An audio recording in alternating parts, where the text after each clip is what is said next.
But don't you think showing the negative aspect of Ghana to for people out there, you might be scaring the diasporas or maybe the African American that wants to move to Ghana? No, absolutely not, because if that's the case, they should be scared in America. It's gun violence, it's people dying, black people are murdered every day in the streets. I mean, what could be more scarier than that? So I don't feel like that. I feel like they're understanding that things like that goes on everywhere. And, it's just that when you're a brown skinned person, you have safety here. Even though crazy things happen, but you're, for the most part, in Ghana specifically, you have safety here. It's like your safety net.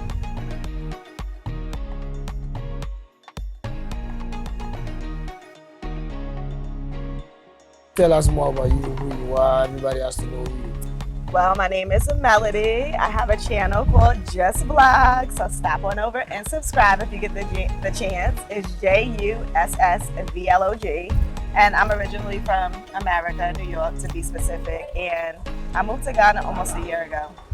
So I initially came here just really like on a spiritual journey, just trying to, find myself and embrace my culture and just learn more about where I came from. And it turned into visiting, to coming back the second time just to kind of feel things out, because I got the feeling like, you know what, I might want to move. So I came back to visit, and then the third time I relocated. So April will be a year that I've lived in Ghana. Wow. Yeah. So what made you think you should come to Ghana? It's kind of something that I always had in my mind, like in the back of my mind. Like I always just felt, even since I was younger, that, one day I want to go to Africa. And it started because, in the States, they give us this perception of what Africa is. So they had these commercials where you would see the babies with the big stomachs and the flies all around them. And I think we all know the same story. If you're from America, you know this story.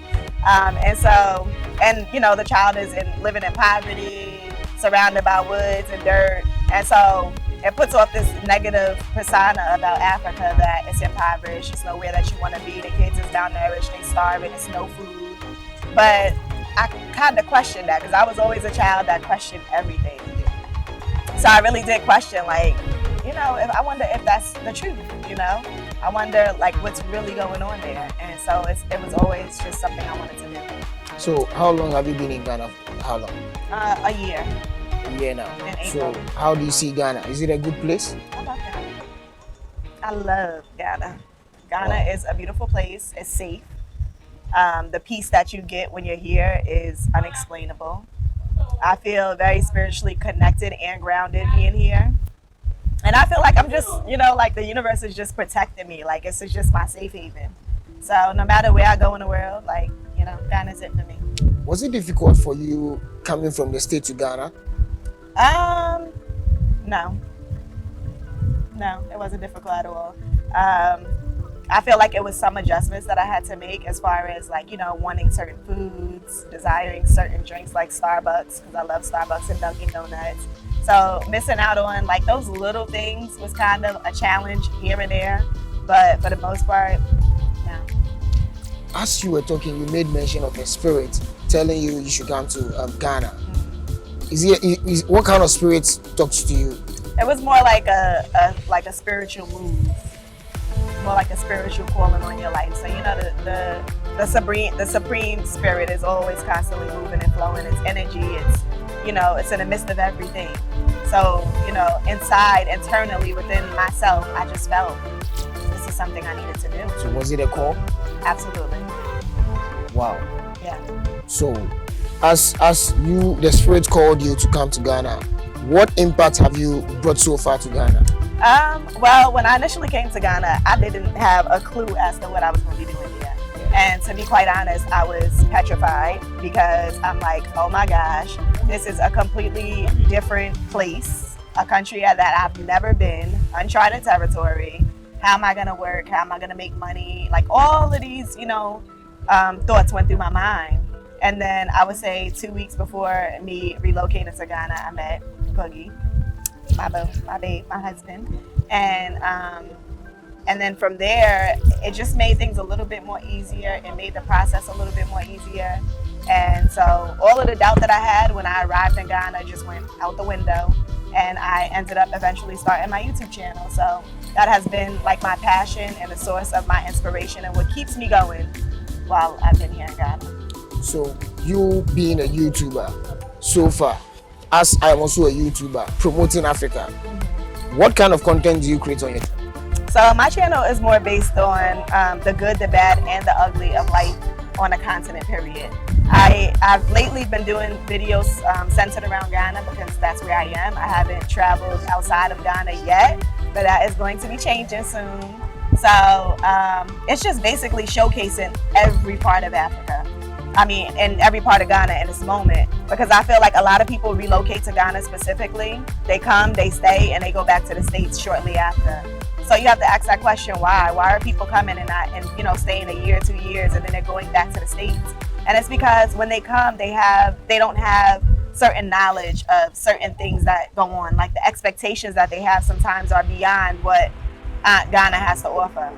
And so I feel like giving them a broad range from different angles allows them to see Africa as a whole. So when they come, they're not blindsided. Oh, I didn't know that people was like this. I didn't know that the response would be like that, So they get to see every aspect of Ghana and not just, view Ghana from a one lens, but they have a variety of lenses. So they get an overall idea of what it's like to be on a continent.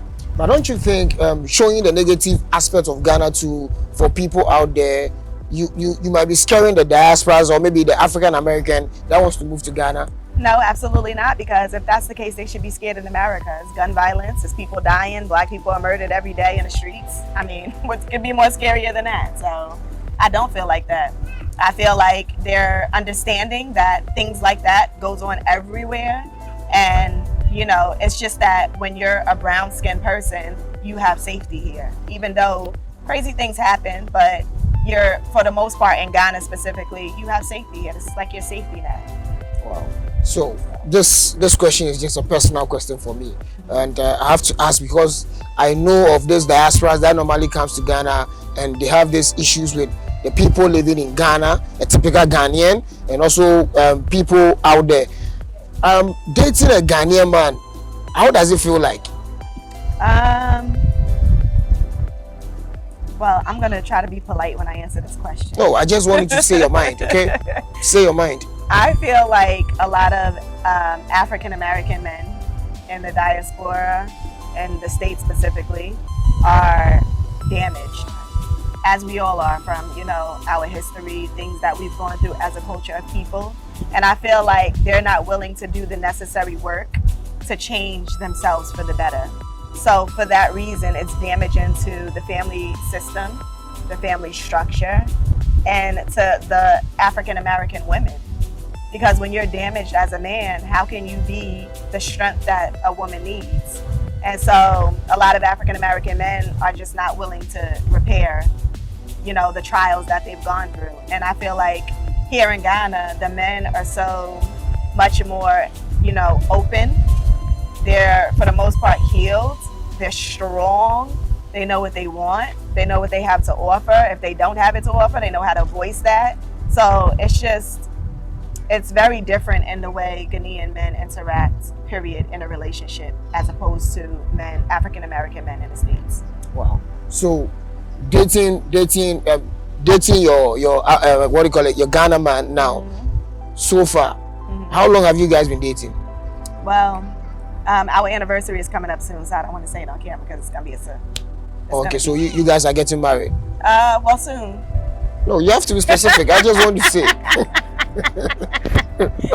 Soon, certain things we have happening on the channel. No, but you also have to say it. You are getting married or what? We are, yes, we're definitely getting married. Absolutely. Wow. Yeah. A YouTuber. So what does your man do? Oh, he's a singer. He's a performer. Very talented at that. Wow. And you love him? Absolutely. So dating, I just want to know, because I'm emphasizing on it. I just want to know. This African American, they have this kind of perception that Ghanaians or maybe Africans are like a parasiting on them and so forth. So as you were also dating your husband to be, did you have that kind of mindset? Feeling as if he was a parasite? Yes. Oh, absolutely not. No, he's been such a huge addition to me. you know, and to the completion of my healing. Because prior to coming to Ghana, I did a lot of healing, a lot of prayer, a lot of fasting, a lot of, you know, spending time single by myself, you know, a lot of time in solitude. And so when I met him, it really just was a spiritual connection, something that, you know, the universe just brought together. And so he's complimented me amazingly, and I feel like I've done the exact same thing in his life. So, as you being a blogger, blogging about Africa, showing Africa out there for people to see, at least as you are on field shooting a video or maybe a picture, you might have this kind of a Ghanaian man or a woman or a lady or a child misbehaving towards you. Have you ever had that kind of experience before? I did actually. And it wasn't even a whole film. We happened to be getting our car fixed, and we were across the street eating, having lunch, and the fishermen were bringing in the net. And so, you know, my husband was like, you know, it'd be great to like capture that, you know, for a YouTube short. So I was like, I kind of was like, you know, they might feel some type of way, but I was like, okay, you know what? I did it anyway.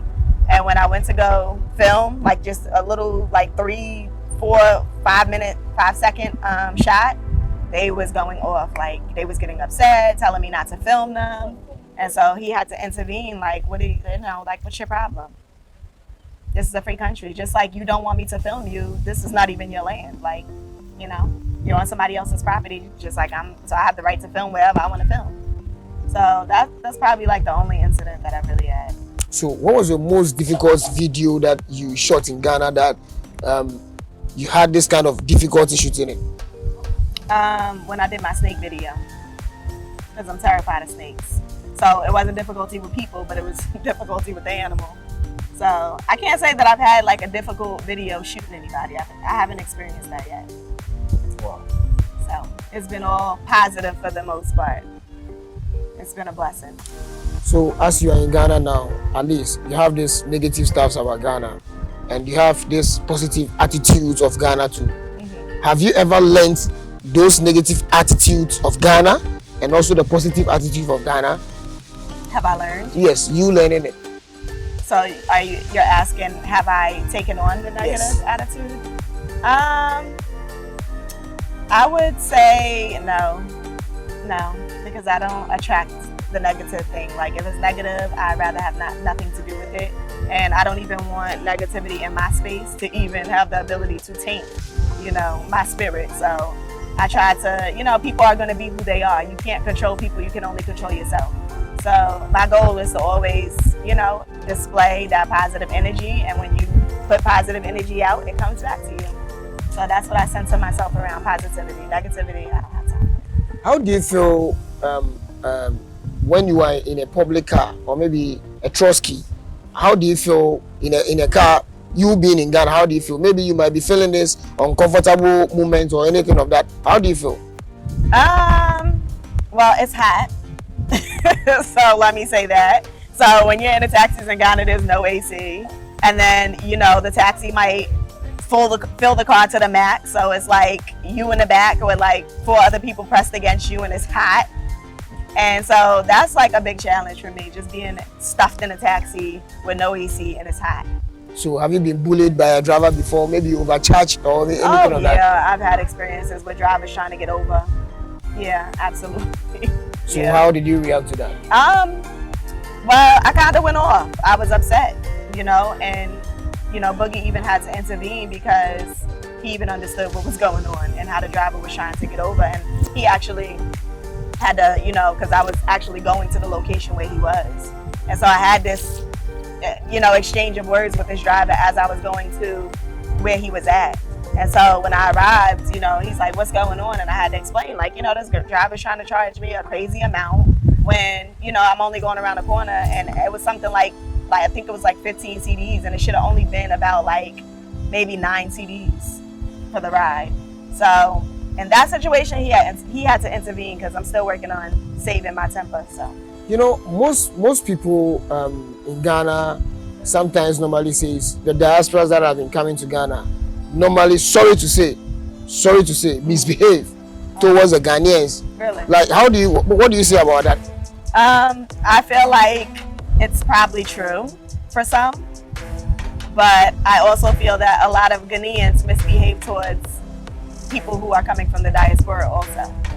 So it's this unsettling transaction that's happening between both Ghanaians and people from the diaspora that needs to be resolved. I mean, overall, we have to treat each other better, you know, and I feel like that's all a part of our healing, all a part of us moving forward for a greater Africa as a whole, because if we can't get along amongst ourselves and we're bickering and fighting about the littlest things, then we're never going to get anywhere, and we're always going to remain oppressed. So in order to have, you know, a greater cause, you have to sometimes just, you know, let it be. Definitely, you being an African American living in Ghana for almost about a year now, you might have bought a land, or you might be able to buy a land.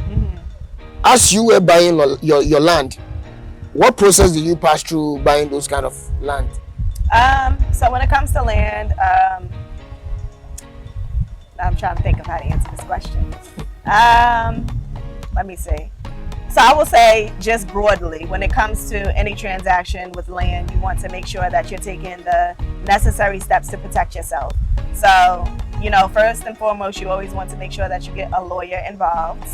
You also want to make sure that you do your diligent search to go to the Lands Commission and check to make sure that the land you are purchasing is in fact from the person who's selling it. And, you know, and lastly, all I can say is just make sure you keep your lawyer involved every step of the way. Make sure that, you know, if you have a person here that you can trust, you know, and rely on to kind of do the ins and outs for you, because you might not be here in Ghana, that's the best route to take. And other than that, you know, that's really the only advice I can. But have you been scammed before? No. Being in Ghana? No. I haven't had that experience, no. I don't want that experience. So, you being a diaspora, what are the agendas that you've put in place to change those kind of mindset that these Europeans have about Africa? That Africa are really poor, Africa is this, Africa is that, Africa is full of diseases and so forth. What are the impacts that you diasporas are bringing in to Africa? You mean diasporans as a whole? Yes. I feel like just coming here is enough, because guess what? I just came and I'm able to go back and say that's not true. You know, these, you know, beautiful women who are sitting here. Yeah. One of them just moved to Ghana. I was having a conversation with the other two are just visiting. So they're going to go back to the States and be able to tell other people back home that's not true. So it's going to take more and more diasporans to come here and see the beauty of Africa, to go back and report back to say Africa's beautiful. Do you really think there is a need for us, the Africans and also the African American, to unite together to fight back the whites that took everything away from us? I wouldn't say fight back, because I feel like at this point they just need to be left where they are, wherever that may be. And I feel like, you know, if you're in the diaspora, just come home. Bring your resources, bring your finances, and just return to the continent and mind your very own business and begin to help build up the continent. So I wouldn't say we need retaliation against, you know, Caucasian, Europeans. I'm not for all of that. I'm just for just peacefully go about your business and, you know, and start what you need to start so that our country can be ahead. Okay. My final question, you know, do you intend to go back to the States? Oh yes, I'll be going back very soon. Wow. Yeah. And why do you want to go? I'll be going to get my children and bring them here. Okay. Yeah. So your final thing, maybe your fans are listening to you. What do you have to tell your fans? I absolutely love them. Absolutely love them. They know how we do on Just Blog. Just Blog is full of fun, crazy excitement, and it's always something new and invigorating. I'm always trying to do new things and just, you know, keep the channel informative and just allow people to see the good, the bad, and the ugly of life here on the continent. So, do you have something to tell your husband, Boogie Wednesday, as you said? Oh yes, my baby knows I love him dearly. Okay, I love him. Wow. Yeah. Boogie, we love you.